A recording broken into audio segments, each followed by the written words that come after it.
Morning बच्चों, आज हम लोगों को इलेक्ट्रिक फील्ड के कॉन्सेप्ट के बारे में देखना है। तो इसको समझने के पहले एक बार फिर हम लोग कूलॉम्स लॉ के बारे में जानते हैं। बच्चों, यहाँ पर हम मान लेते हैं कि एक क्यू चार्ज है और इससे आर डिस्टेंस पर एक स्मॉल चार्ज क्यू हुआ है। ठीक है, तो हम लोग जानते हैं बाई कूलॉम्स लॉ क्या होता है। By Coulomb's law force of electrostatic is equal to हो जाएगा 1/4πε0 q small q by r square और this is the unit vector r। ठीक है, अब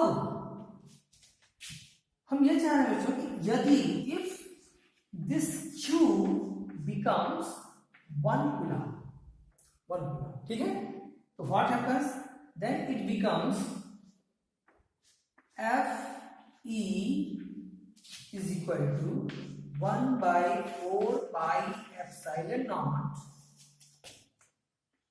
q by r square into r।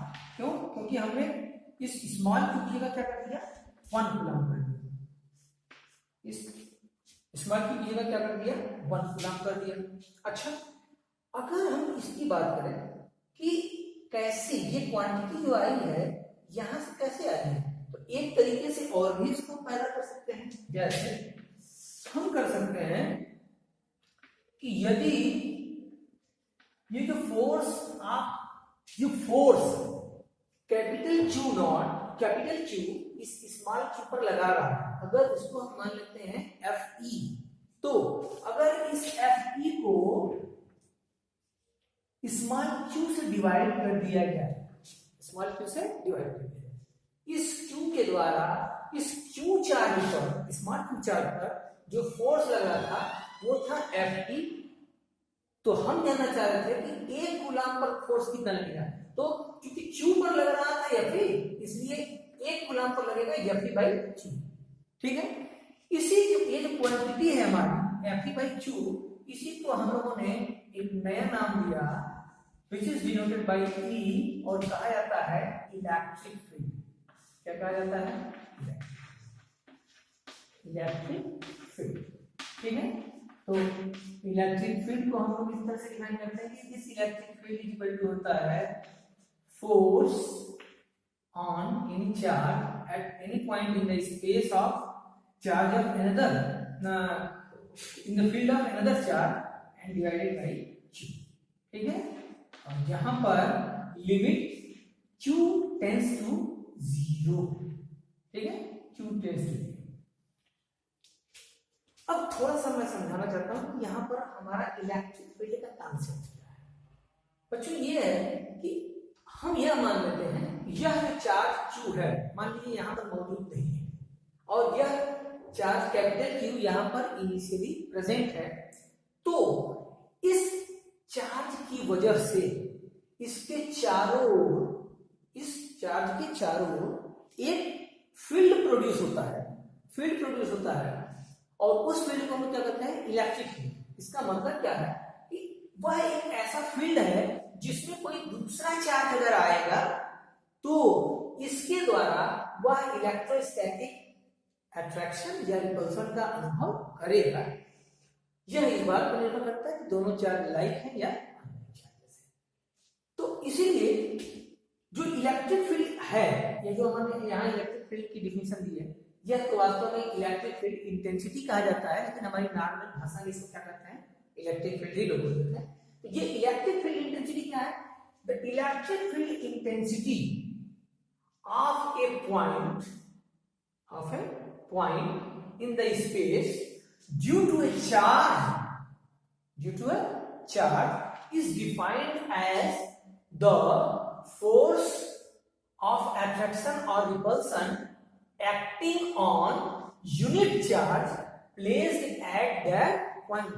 इसका मतलब किसी चार्ज के चारों ओर स्पेस में किसी पॉइंट की इलेक्ट्रिक फील्ड इंटेंसिटी क्या होती है, वह यहां पर मौजूद यूनिट चार्ज के ऊपर लगाए जाने वाले फोर्स के बराबर होती है। इसका मतलब कि अगर यहां पर इस पॉइंट का अगर हमें इलेक्ट्रिक फील्ड पता है, किसकी वजह से, ड्यू टू दिस चार्ज, इस चार्ज की वजह से अगर यहां पर इलेक्ट्रिक फील्ड हमें पता है, तो यहां पर जो भी चार्ज आएगा हम केवल उस इलेक्ट्रिक फील्ड से मल्टीप्लाई कर देंगे, तो हमारा यहां पर लगने वाला फोर्स क्या होगा पता चल जाएगा। जैसे यहां पर देखिए Ft/q = E है, तो यहां से हम ये पता कर सकते हैं कि Fe = q × E। इसका मतलब अगर किसी चार्ज का किसी पॉइंट पर इलेक्ट्रिक फील्ड पता है, तो वहां पर अगर कोई चार्ज हम ला के रखते हैं तो उस पर कितना इलेक्ट्रोस्टैटिक फोर्स लगेगा, या हम इस फार्मूले से कैलकुलेट कर सकते हैं भाई q × E। अच्छा, ये जो हमने डेफिनेशन यहाँ लिखी है E = Fe/q limit q tends to 0। q tends to 0 क्यों कहा गया? q टेंड्स टू 0 इसलिए कहा गया बच्चों क्योंकि यह एक चार्ज है, अगर इसकी वजह से एक फील्ड प्रोड्यूस है, अगर यह दूसरा वाला चार्ज जो है हमारा छोटा होना चाहिए, छोटा होने से क्या होगा कि इसका इलेक्ट्रिक फील्ड क्या होगा, स्ट्रांग होगा। तो इसका इलेक्ट्रिक फील्ड स्ट्रांग होने की वजह से जो भी इफेक्ट दिखाई देगा इस छोटे चार्ज पर दिखाई देगा, या तो यह इधर मूवमेंट करेगा अगर दोनों के बीच में अट्रैक्शन है, या दोनों के बीच में रिपल्सन है तो यह मूव करेगा, ठीक है। लेकिन अगर यह चार्ज बहुत बड़ा हो जाए तो पता चला कि यह अपनी आइडेंटिटी खो दिया, पता चला इसके मूवमेंट की जगह क्या होगा, इसका मूवमेंट हो जाएगा, ठीक है। तो इसलिए हमेशा हम लोग जिस चार्ज का इलेक्ट्रिक फील्ड कैलकुलेट करते हैं उसके पास जो हम लोग चार्ज लाते हैं उस पॉइंट पर, उसको क्या करते हैं, बहुत छोटा चार्ज लेते हैं, और इसीलिए इस फार्मूले में जो Q कहते हैं इसको हम लोग Q0 कह देते हैं, और Q0 को क्या करते हैं, Q0 को हम लोग कहते हैं पॉजिटिव टेस्ट चार्ज। क्या कहते हैं, positive test charge, positive test charge. तो इस फार्मूले के हिसाब से अगर हम लोग देखें, इस फार्मूले के हिसाब से अगर हम लोग देखें तो हमारा जो इलेक्ट्रिक फील्ड का एक्सप्रेशन होगा, इलेक्ट्रिक फील्ड का एक्सप्रेशन जो होगा वो हो जाएगा E = हमारा जो इलेक्ट्रिक फील्ड का एक्सप्रेशन हो जाएगा वो हो जाएगा हमारा E = 1/4πε0 Q/r। ये किसी भी चार्ज की वजह से उससे r डिस्टेंस पर उसके द्वारा प्रोड्यूस किया गया इलेक्ट्रिक फील्ड इंटेंसिटी का क्या है, फार्मूला है। तो इलेक्ट्रिक फील्ड इंटेंसिटी कैसे डिफाइन करते हैं, electric field intensity due to a charge at a point is defined as the total electrostatic force experienced by a unit charge present at that point, ठीक है। तो ये हमारा इलेक्ट्रोस्टैटिक फील्ड का definition है, ठीक है। अच्छा बच्चों, किसी भी चार्ज की वजह से इलेक्ट्रिक फील्ड क्या है, वेक्टर क्वांटिटी। जैसे इलेक्ट्रोस्टैटिक फोर्स वेक्टर क्वांटिटी होता था, उसी तरह से इलेक्ट्रिक फील्ड भी क्या है, वेक्टर क्वांटिटी है। किसी भी पॉइंट पर जब इलेक्ट्रिक फील्ड इंटेंसिटी की वैल्यू पता होनी चाहिए, इसका मतलब है वेक्टर तो उसका डायरेक्शन ही पता होना चाहिए, और डायरेक्शन क्या होता है, स्टैंडर्ड होता है। तो किसी भी चार्ज की वजह से किसी पॉइंट पर जो इलेक्ट्रिक फील्ड का डायरेक्शन पता करने का तरीका है वह आज सीख लेना है, क्योंकि उसको हमेशा पता करना है। तो हमेशा जिस चार्ज की वजह से इलेक्ट्रिक फील्ड पता करना है किसी पॉइंट पर, वहां पर हम एक पॉजिटिव टेस्ट चार्ज रख देते हैं, पॉजिटिव टेस्ट चार्ज। अब क्या होगा, इस फील्ड, इस चार्ज की वजह से यह चार्ज जिस तरफ मूवमेंट करेगा वही इलेक्ट्रिक फील्ड की डायरेक्शन कही जाएगी इस चार्ज की वजह से। ध्यान रहे, स्टैंडर्ड चार्ज क्या है, पॉजिटिव है, और स्मॉल केस चार्ज है। पॉजिटिव और स्मॉल केस चार्ज इसलिए है क्योंकि अगर इसकी जगह ये छोटा चार्ज ना हो के बड़ा चार्ज हो जाएगा तो पता चला यही चार्ज इधर मूव कर जाएगा। इसलिए ध्यान यही रखना है कि जिसकी वजह से इलेक्ट्रिक फील्ड मूव निकालना है उसको कभी भी उसका मूवमेंट नहीं दिखाना है, हमें केवल पॉजिटिव फेज चार्ज का ही मूवमेंट दिखाना है कि वो किस तरफ जा रहा है। अब मान लीजिए कि यह पॉजिटिव चार्ज है और ये भी पॉजिटिव चार्ज है, तो इस पॉजिटिव चार्ज की वजह से क्या हो गया, रिपेल कर रहा है, इसलिए यहाँ पर इस पॉजिटिव चार्ज की वजह से जो इलेक्ट्रिक फील्ड का डायरेक्शन होगा वो इस तरफ हो जाएगा, अवे फ्रॉम द चार्ज। लेकिन अगर हम बात करें कि अगर यहाँ पर हमने एक नेगेटिव चार्ज रख दिया और उसकी वजह से एक डिस्टेंस x पर हम इलेक्ट्रिक फील्ड निकालना चाहते हैं, तो फिर हम यहाँ पर जो नॉन चार्ज ही रखेंगे वो भी पॉजिटिव। अब यह पॉजिटिव चार्ज किधर मूव करेगा, नेगेटिव चार्ज की ओर, इसलिए हमारा यहाँ पर इलेक्ट्रिक फील्ड का डायरेक्शन क्या हो गया, नेगेटिव डायरेक्शन। ठीक है, बात समझ आ गई। तो अब हमें जरा इलेक्ट्रोस्टैटिक फोर्स का मात्रक क्या होता था, न्यूटन होता था फोर्स का मात्रक। यहाँ पर देखिए हमने निकाला है क्या, फोर्स अपॉन कूलम्ब, तो इसका मतलब इलेक्ट्रिक फील्ड का जो मात्रक होगा ये होगा न्यूटन पर coulomb.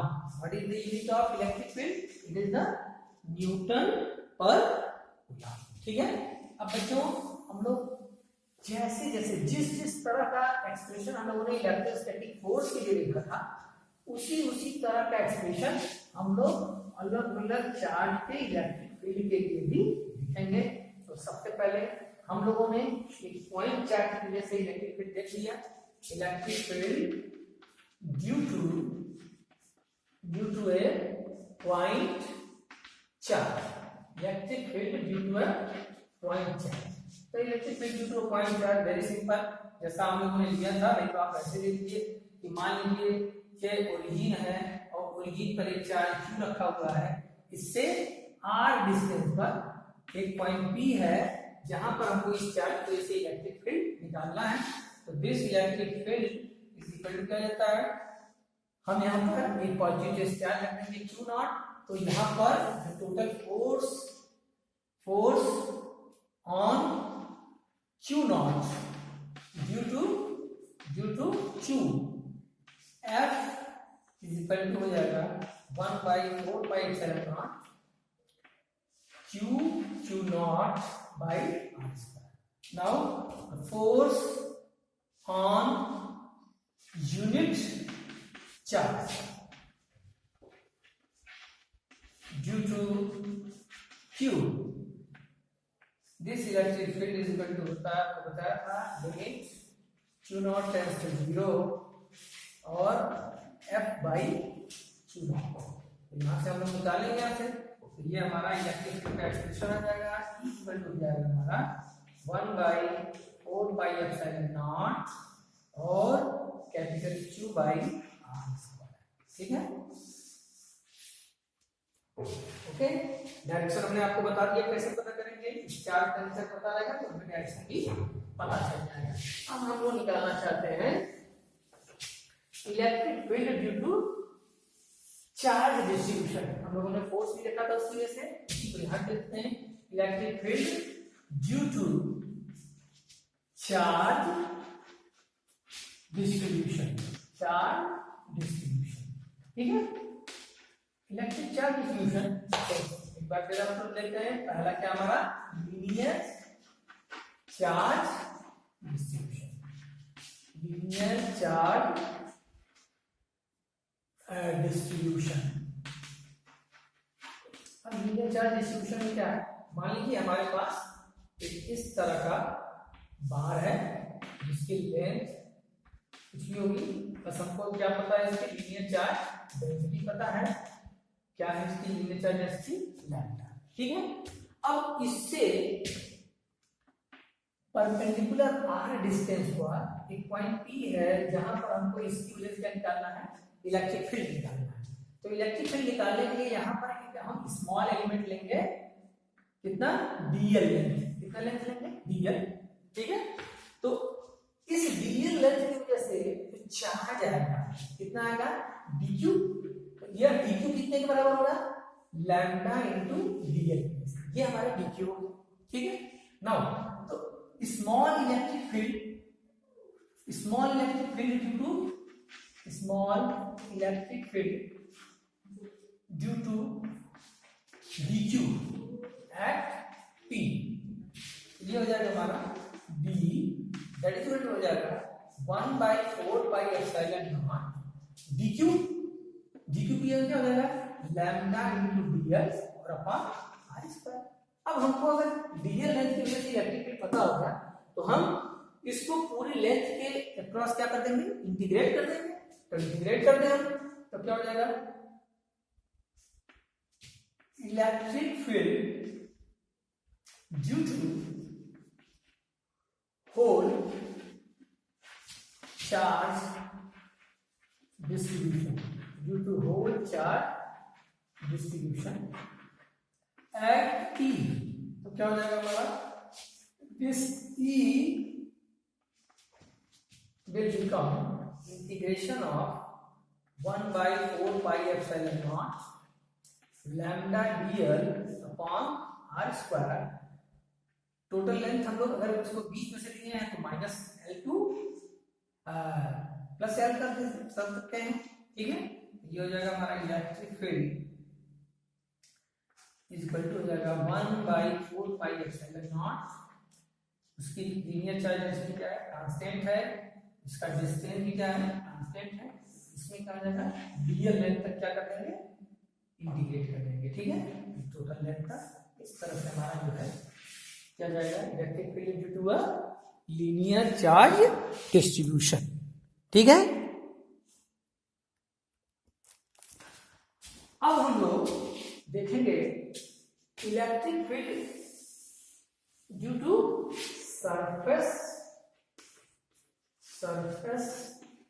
Charge distribution. Electric field due to surface charge distribution. उसके लिए थोड़ा बहुत ज्यादा हम लोग चेंज नहीं करेंगे, हम लोग क्या चेंज करेंगे, अपना ये सी, ठीक है।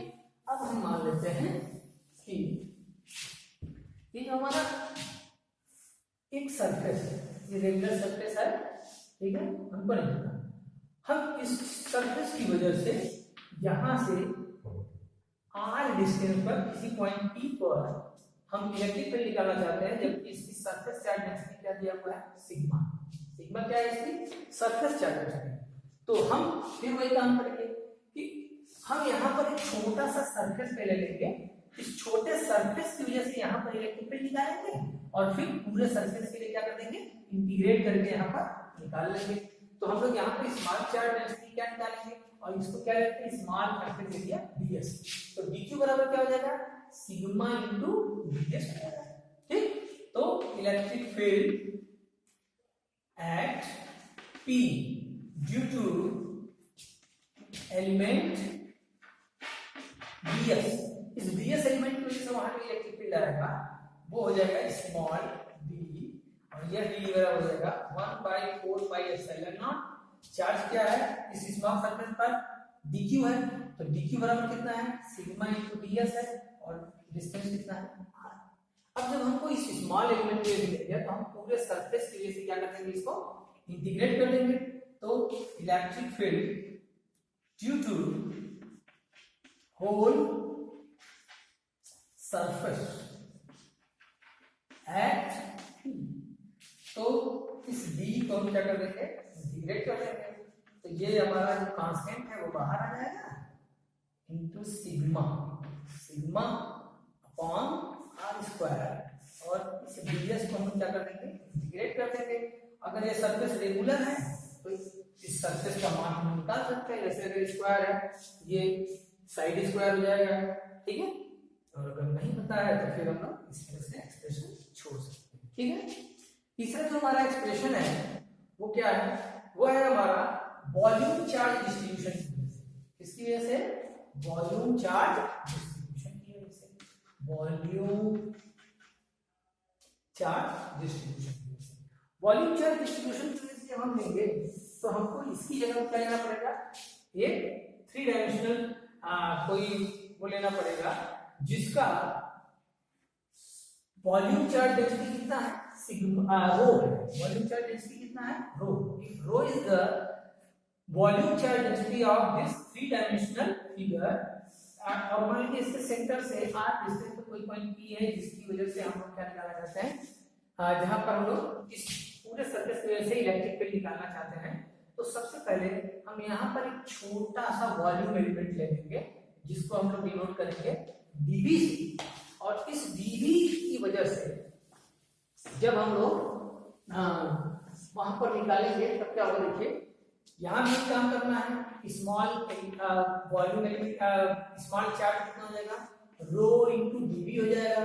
तो इसकी वजह से जो इलेक्ट्रिक फील्ड होगा वो कितना हो जाएगा, 1/4πε0 रो डीवी अपॉन आर स्क्वायर हो जाएगा। तो पूरे की वजह से निकालने के लिए हम क्या कर देंगे, इसको इंटीग्रेट कर देंगे, ठीक है, 0 के लिए इंटीग्रेट कर देंगे और यहाँ से हमारा सारे कांस्टेंट बाहर आ जाएंगे, 4πε0 आर स्क्वायर, और यहाँ पे क्या आ जाएगा, रो आ जाएगा। और इसको हम लोग वॉल्यूम डीवी तक क्या कर देंगे, इंटीग्रेट कर देंगे।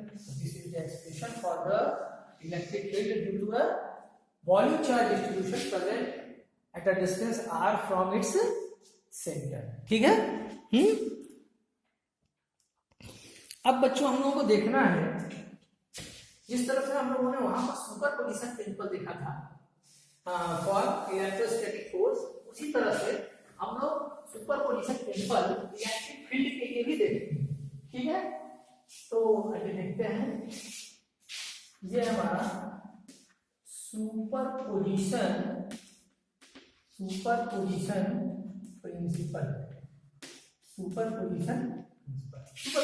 क्या है, फिर वही हम लोग एक बार बात करते हैं कि ये एक क्या है,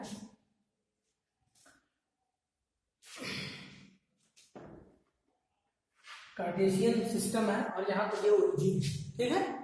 अब यहां से इस पॉइंट से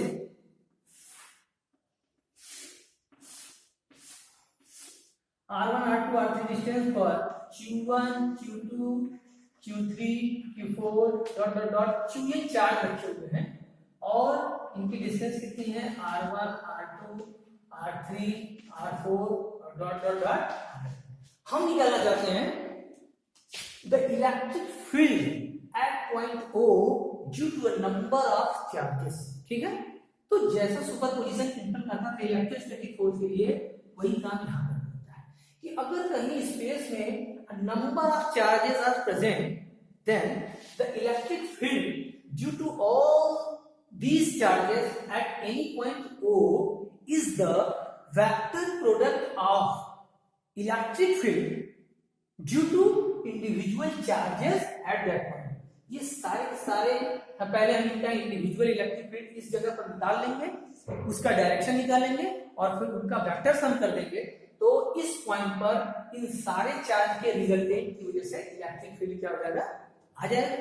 तो चलिए देखते हैं, मान लीजिए हम निकाल रहे हैं electric field due to charge 1, ये हो जाएगा हमारा 1/4πε0 Q1 R1 स्क्वायर।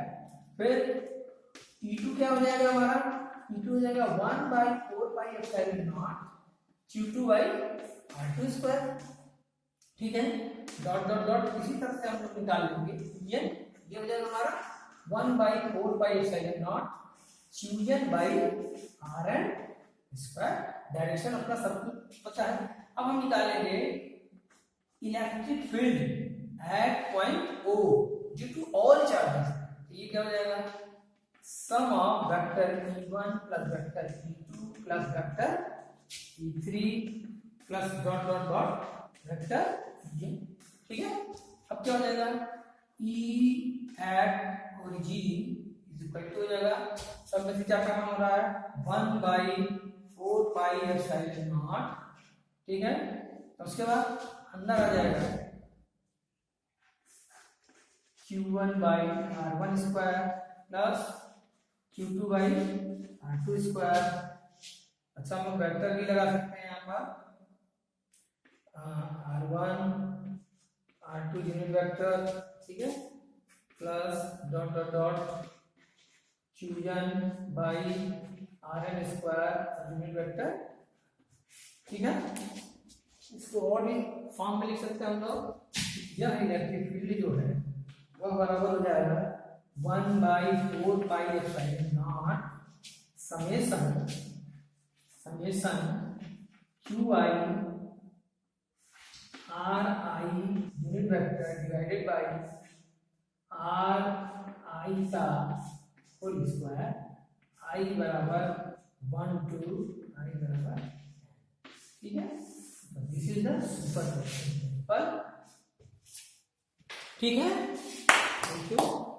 ये हमारा लेक्चर नंबर 6।